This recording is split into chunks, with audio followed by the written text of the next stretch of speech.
KTO Radio présente À haute voix, la lecture intégrale des œuvres spirituelles majeures. Aujourd'hui, Histoire d'une âme de Sainte Thérèse de Lisieux.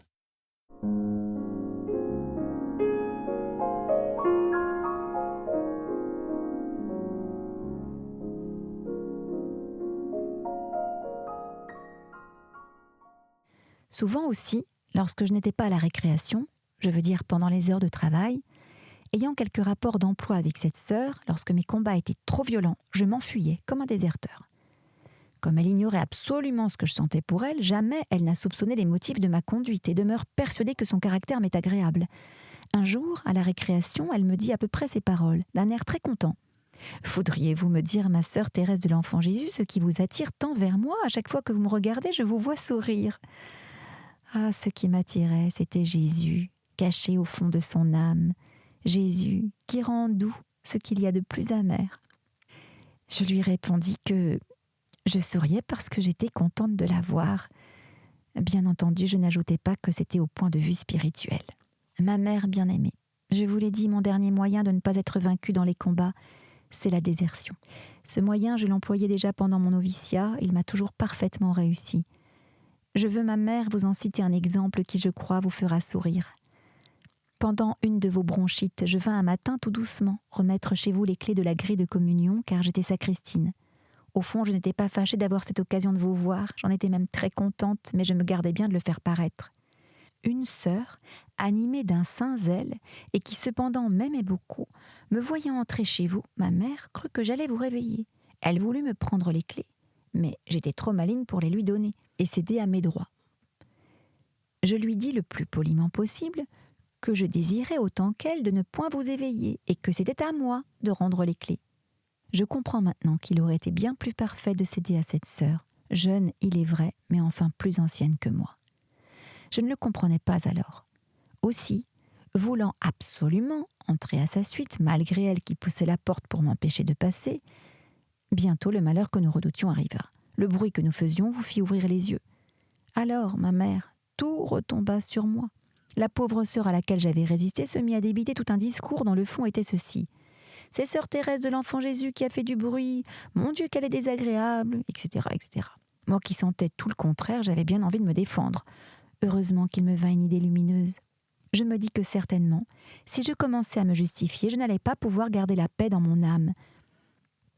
Je sentais aussi que je n'avais pas assez de vertu pour me laisser accuser sans rien dire.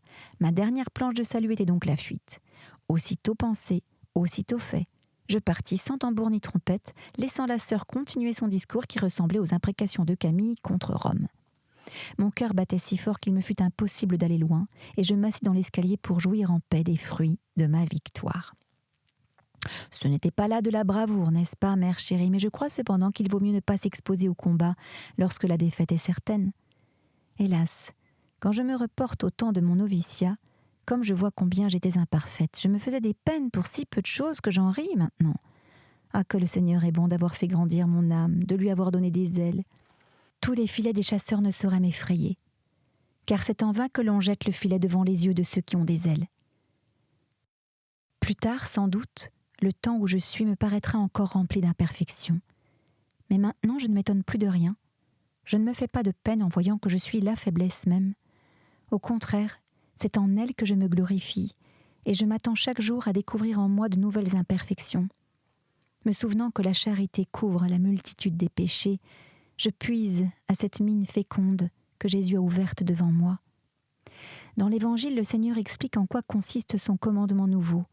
Il dit en saint Matthieu, « Vous avez appris qu'il a été dit, vous aimerez votre ami et vous haïrez votre ennemi. Pour moi, je vous dis, aimez vos ennemis, priez pour ceux qui vous persécutent. » Sans doute au Carmel, on ne rencontre pas d'ennemis. Mais enfin, il y a des sympathies. On se sent attiré vers telle sœur, au lieu que telle autre vous ferait faire un long détour pour éviter de la rencontrer. Ainsi, sans même le savoir, elle devient sujet de persécution. Eh bien, Jésus me dit que cette sœur, il faut l'aimer, qu'il faut prier pour elle, quand même sa conduite me porterait à croire qu'elle ne m'aime pas.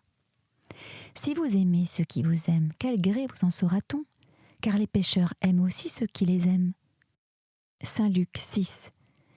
Et ce n'est pas assez d'aimer, il faut le prouver. On est naturellement heureux de faire un présent à un ami, on aime surtout à faire des surprises. Mais ce n'est point de la charité, car les pécheurs le font aussi. Voici ce que Jésus m'enseigne encore. Donnez à quiconque vous demande. Et si l'on prend ce qui vous appartient, ne le redemandez pas. Donnez à toutes celles qui demandent. C'est moins doux que d'offrir soi-même par le mouvement de son cœur. Encore lorsqu'on demande gentiment, cela ne coûte pas de donner. Mais si par malheur on n'use pas de paroles assez délicates, aussitôt l'âme se révolte si elle n'est pas affermie sur la charité. Elle trouve 1000 raisons pour refuser ce qu'on lui demande. Et ce n'est qu'après avoir convaincu la demandeuse de son indélicatesse qu'elle lui donne enfin par grâce ce qu'elle réclame, ou qu'elle lui rend un léger service qui aurait demandé 20 fois moins de temps à remplir qu'il n'en a fallu pour faire valoir des droits imaginaires. Si c'est si difficile de donner à quiconque demande, ce l'est encore bien plus de laisser prendre ce qui appartient sans le redemander. Oh ma mère, je dis que c'est difficile, je devrais plutôt dire que cela semble difficile, car le joug du Seigneur est suave et léger. Lorsqu'on l'accepte, on sent aussitôt sa douceur, et l'on s'écrie avec le psalmiste « J'ai couru dans la voie de vos commandements depuis que vous avez dilaté mon cœur. Il n'y a que la charité qui puisse dilater mon cœur. Ô Jésus, depuis que cette douce flamme le consume, je cours avec joie dans la voie de votre commandement nouveau. Je veux y courir jusqu'au jour bienheureux, où m'unissant au cortège virginal, je pourrai vous suivre dans les espaces infinis, chantant votre cantique nouveau, qui doit être celui de l'amour. » Je disais, Jésus ne veut pas que je réclame ce qui m'appartient. Cela devrait me sembler facile et naturel, puisque rien n'est à moi. Les biens de la terre, j'y ai renoncé par le vœu de pauvreté. Je n'ai donc pas le droit de me plaindre si on m'enlève une chose qui ne m'appartient pas. Je dois au contraire me réjouir lorsqu'il m'arrive de sentir la pauvreté. Autrefois, il me semblait que je ne tenais à rien. Mais depuis que j'ai compris les paroles de Jésus, je vois que dans les occasions, je suis bien imparfaite. Par exemple, dans l'emploi de peinture, rien n'est à moi, je le sais bien. Mais si, me mettant à l'ouvrage, je trouve pinceau et peinture tout en désordre, si une règle ou un canif a disparu, la patience est bien près de m'abandonner et je dois prendre mon courage à deux mains pour ne pas réclamer avec amertume les objets qui me manquent. Il faut bien parfois demander les choses indispensables, mais en le faisant avec humilité, on ne manque pas au commandement de Jésus.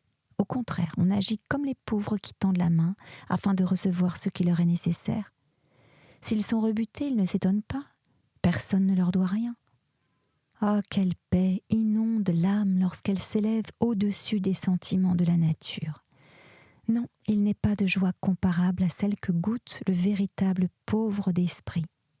S'il demande avec détachement une chose nécessaire, et que non seulement cette chose lui soit refusée, mais encore qu'on essaie de prendre ce qu'il a, il suit le conseil de Jésus. Abandonnez même votre manteau à celui qui veut plaider pour avoir votre robe. Abandonner son manteau, c'est, il me semble, renoncer à ses derniers droits, c'est se considérer comme la servante, l'esclave des autres. Lorsqu'on a quitté son manteau, c'est plus facile de marcher, de courir. Aussi Jésus ajoute-t-il, et qui que ce soit qui vous force de faire 1000 pas, faites-en 2000 de plus avec lui. Ainsi, ce n'est pas assez de donner à quiconque me demande, il faut aller au-devant des désirs, avoir l'air très obligé, très honoré de rendre service. Et si l'on prend une chose à mon usage, je ne dois pas avoir l'air de la regretter, mais au contraire, paraître heureuse d'en être débarrassée. Ma mère chérie, je suis bien loin de pratiquer ce que je comprends, et cependant le seul désir que j'en ai me donne la paix. Plus encore que les autres jours, je sens que je me suis extrêmement mal expliquée. J'ai fait une espèce de discours sur la charité qui doit vous avoir fatigué à lire. Pardonnez-moi, ma mère bien-aimée, et songez qu'en ce moment les infirmières pratiquent à mon égard ce que je viens d'écrire. Elles ne craignent pas de faire 2000 pas là où 20 suffirait. J'ai donc pu contempler la charité en action. Sans doute mon âme doit s'en trouver embaumée. Pour mon esprit, j'avoue qu'il s'est un peu paralysé devant un pareil dévouement et ma plume a perdu de sa légèreté.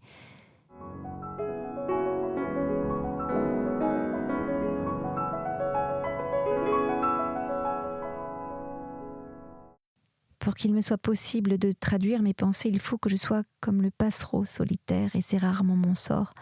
Lorsque je commence à prendre la plume, voilà une bonne sœur qui passe près de moi, la fourche sur l'épaule.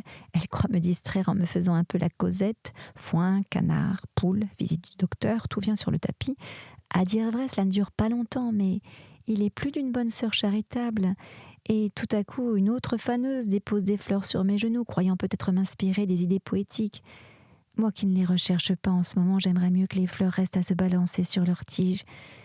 Enfin, fatiguée d'ouvrir et de fermer ce fameux cahier, j'ouvre un livre qui ne veut pas rester ouvert et je dis résolument que je copie des pensées, des psaumes et de l'Évangile pour la fête de notre mère. C'est bien vrai, car je ne m'économise pas les citations.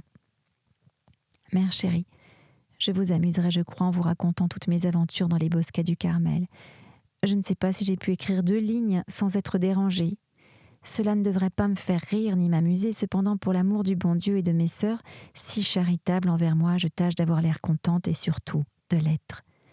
Tenez, voici une faneuse qui s'éloigne après m'avoir dit d'un ton compatissant « Ma pauvre petite sœur, ça doit vous fatiguer d'écrire comme ça toute la journée. » « Soyez tranquille, lui ai-je répondu, je parais écrire beaucoup, mais véritablement je n'écris presque rien. » « Tant mieux, m'a-t-elle dit d'un air rassuré.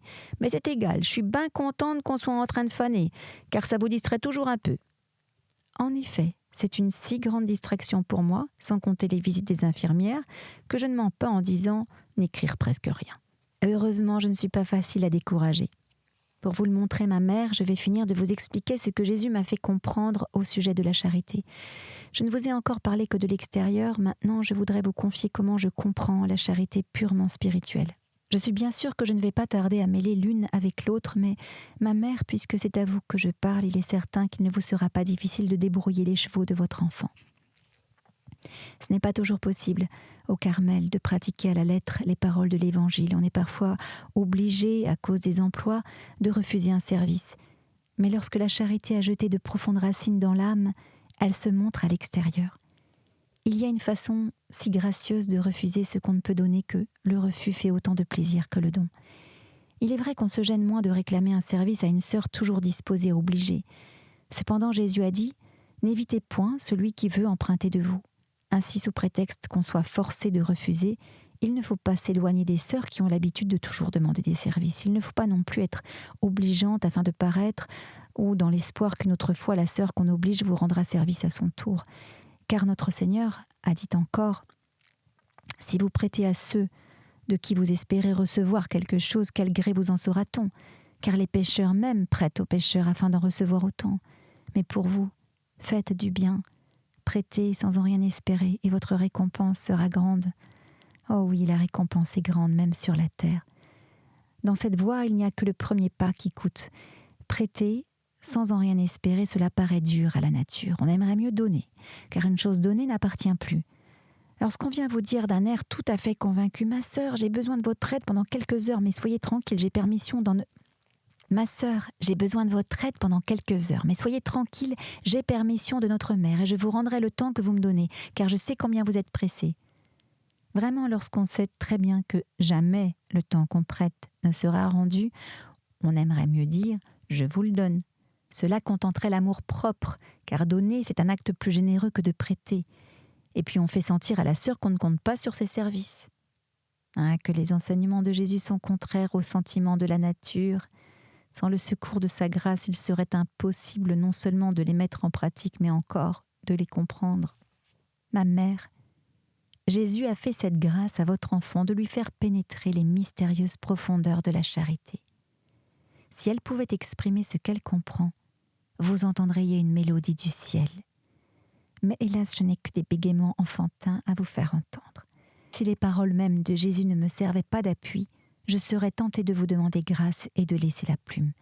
Mais non, il faut que je continue par obéissance ce que j'ai commencé par obéissance. Mère bien-aimée, j'écrivais hier que les biens d'ici-bas, n'étant pas à moi, je ne devais pas trouver difficile de ne jamais les réclamer, si toutefois on me les prenait. Les biens du ciel ne m'appartiennent pas davantage. Ils me sont prêtés par le bon Dieu, qui peut me les retirer sans que j'aie le droit de me plaindre. Cependant, les biens qui viennent directement du bon Dieu, les élans de l'intelligence et du cœur, les pensées profondes, tout cela forme une richesse à laquelle on s'attache comme à un bien propre auquel personne n'a le droit de toucher.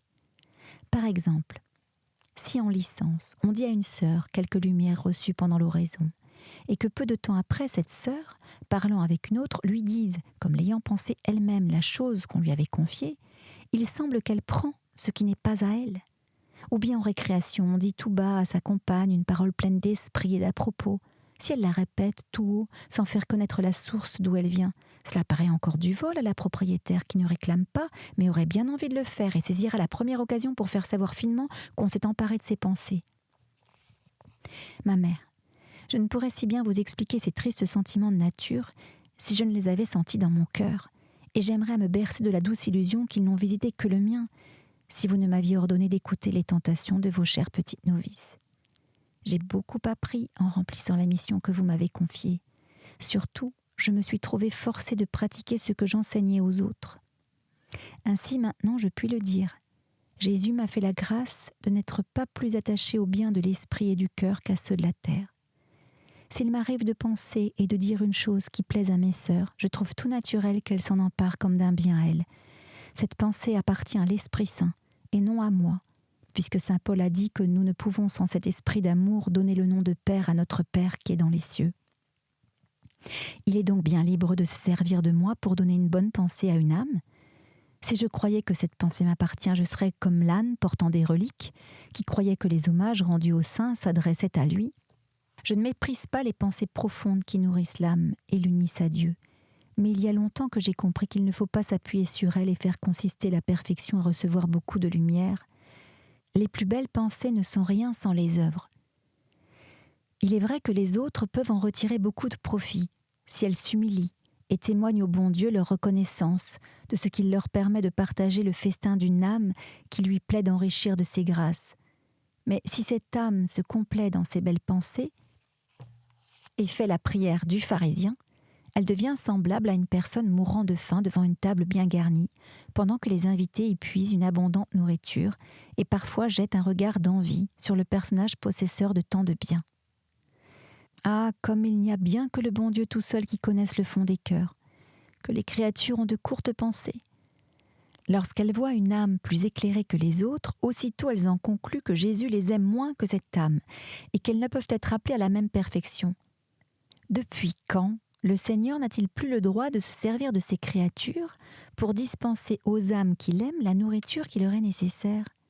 Au temps de Pharaon, le Seigneur avait encore ce droit, car dans l'Écriture, il dit à ce monarque « Je vous ai élevé tout exprès pour faire éclater en vous ma puissance, afin qu'on annonce mon nom par toute la terre. » Les siècles ont succédé aux siècles depuis que le Très-Haut prononça ces paroles, et depuis, sa conduite n'a pas changé. Toujours, il s'est servi de ses créatures comme d'instruments pour faire son œuvre dans les âmes.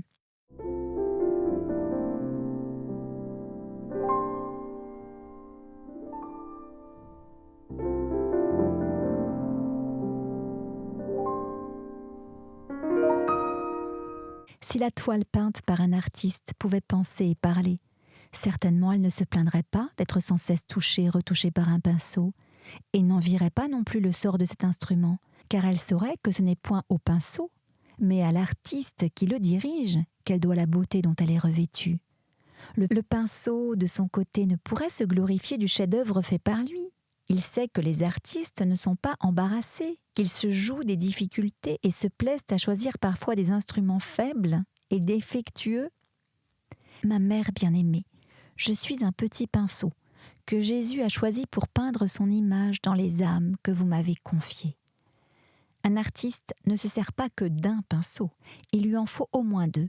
Le premier est le plus utile, c'est avec lui qu'il donne les teintes générales, qu'il couvre complètement la toile en très peu de temps. L'autre, plus petit, lui sert pour les détails. Ma mère, c'est vous qui me représentez le précieux pinceau que la main de Jésus saisit avec amour lorsqu'il veut faire un grand travail dans l'âme de vos enfants. Et moi, je suis le tout petit, dont il daigne se servir ensuite pour les moindres détails. La première fois que Jésus se servit de son petit pinceau, ce fut le 8 décembre 1892. Toujours je me rappellerai cette époque comme un temps de grâce. Je vais, ma mère chérie, vous confier ces doux souvenirs. À 15 ans, lorsque j'eus le bonheur d'entrer au Carmel, je trouvai une compagne de noviciat qui m'avait précédée de quelques mois. Elle était plus âgée que moi de 8 ans, mais son caractère enfant faisait oublier la différence des années. Aussi, bientôt, vous avez eu, ma mère, la joie de voir vos 2 petites postulantes s'entendre à merveille et devenir inséparables.